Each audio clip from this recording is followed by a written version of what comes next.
নির্বাচনের মাঠকে ঘিরে এমন উত্তেজনা ছড়িয়ে পড়ছে দেশের বিভিন্ন স্থানে। ভোলার বোরহানউদ্দিন উপজেলার টপগি ইউনিয়নে নির্বাচনী প্রচারণাকালে জামায়াতে ইসলামীর কর্মী সমর্থকদের উপর হামলার অভিযোগ উঠেছে বিএনপির বিরুদ্ধে। সকালে টপগি ইউনিয়নের ৭ নম্বর ওয়ার্ডের মনিরাম বাজার সংলগ্ন এলাকায় এই ঘটনা ঘটে।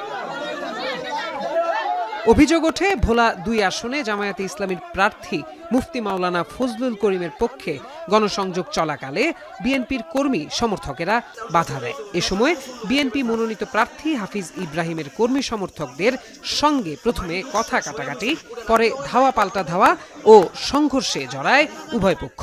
সংঘর্ষে জামায়াতে ইসলামীর অন্তত ১০ জন কর্মী আহত হন। আহতরা হাসপাতালে চিকিৎসাধীন। আমরা শান্তিভাবে আমাদের প্রচারণা কাজ করতেছি, তাদের বাড়ির সামনে গেছি, ডুইকা পর্দা উত্তোলন করে সালাম দেওয়ার শুরুতেই আক্রমণ। আমাদের কাছে প্রমাণ আছে, ডকুমেন্ট আছে, আমরা সাথে সাথে সব ভিডিও করে রাখছি। এক ব্যক্তি কোদাল লিয়া আমার সামনে আইছে, মানে ওদিকে তো আসে, হেতের বাড়ি একটু সামনে আইসা এইদিকে কই যান, কির মিছিল করেন।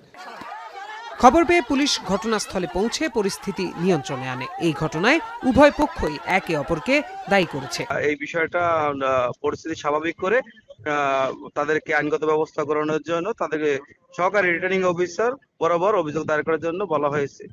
ক্লিংকার বেশি থাকলে সিমেন্ট বেশি খাঁটি। আনোয়ার সিমেন্ট।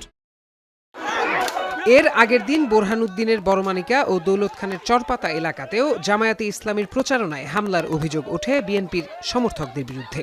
একই দিন লালমোহন পৌরসভায় ভোলা ৩ আসনে ১০ দলীয় জোটভুক্ত বাংলাদেশ ডেভেলপমেন্ট পার্টির প্রার্থী নিজামুল হক নাইমের গণসংযোগে বাধা দেওয়ার অভিযোগ ওঠে বিএনপি মনোনীত প্রার্থী মেজর হাফিজ উদ্দিনের সমর্থকদের বিরুদ্ধে।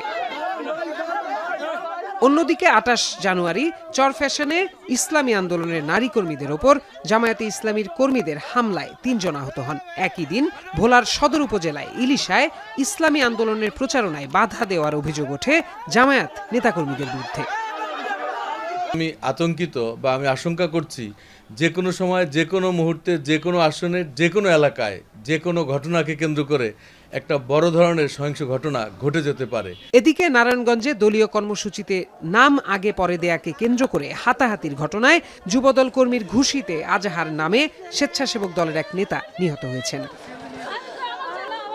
শুক্রবার সন্ধ্যায় রূপগঞ্জ উপজেলার কাঞ্চন পৌরসভার ৩০ কাহুনিয়া এলাকায় এই ঘটনা ঘটে। নিহত আজহার কাঞ্চন পৌর স্বেচ্ছাসেবক দলের ৯ নং ওয়ার্ডের সিনিয়র সহসভাপতি ছিলেন। প্রত্যয় দাস, এখন।